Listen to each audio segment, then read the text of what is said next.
tonga eto amin'ny fotoana ny fahamezana indray tsika ribijery ajaina amin'ity takariva ity fotoana izay anarano indray ny fampahalalam-baovao eto amin'ny fahitalavitra matv arabaina ary anao izay mbola tafiaraka aminay ary manasanao ampitiavana anaraka izany hatramin'ny farany eo amin'ny tontolony etsika izay nataon'ny antoko tim ny sabotsy lasa teo indrindra no isantarantsika ny fampahalalam-baovao amin'izao takariva izao nanapa-kevitra ny torony préfet de police eto Antananarivo sy ny mpitandro filaminana ny antoko tim araka ny fanambarana izay nataon'Andriamatoa Marc Ravalomanana omaly tetsy Faravohitra.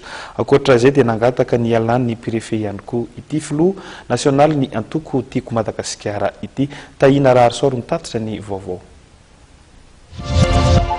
Taoriny tsy nafahandreo mpanohana ny Marc Ravalomanana hiditra tetsy Mahamasina dia nanapa-kevitra ity filohan'ity maity fa hitory ny prefecture sy ny fanjakana ary ny mpitandro filaminana.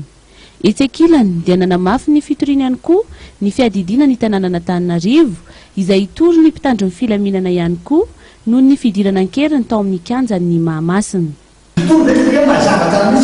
Ao amin'ny fenitry na ny protocole ny IMF natao hoe gouvernement local dia mifaina izy tamin'ny taonty dia ny maire commune urbaine Antananarivo ary gouvernement central izay tarihan'Andriamatoa ministre afaka fahakolo rao efa tsy manara-dalàna ary noho ireny tokony mahalalàna tokony manara-dalàna.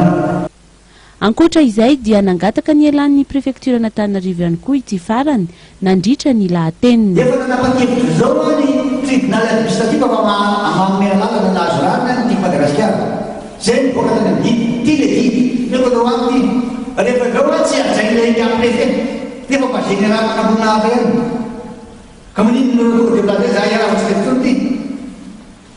Mahafaka ny tsilo mahazo azy mialala miala général. Mamena na nisy manimba ny mahazo manimba ny mahazo ny prefecture Antananarivo. Taorin'ireo fanakanana ny tsy fanatanterahana ny fankalazana ny 15 taona ny antoko tim ireny dia mikasa ny amerina izany ny antoko.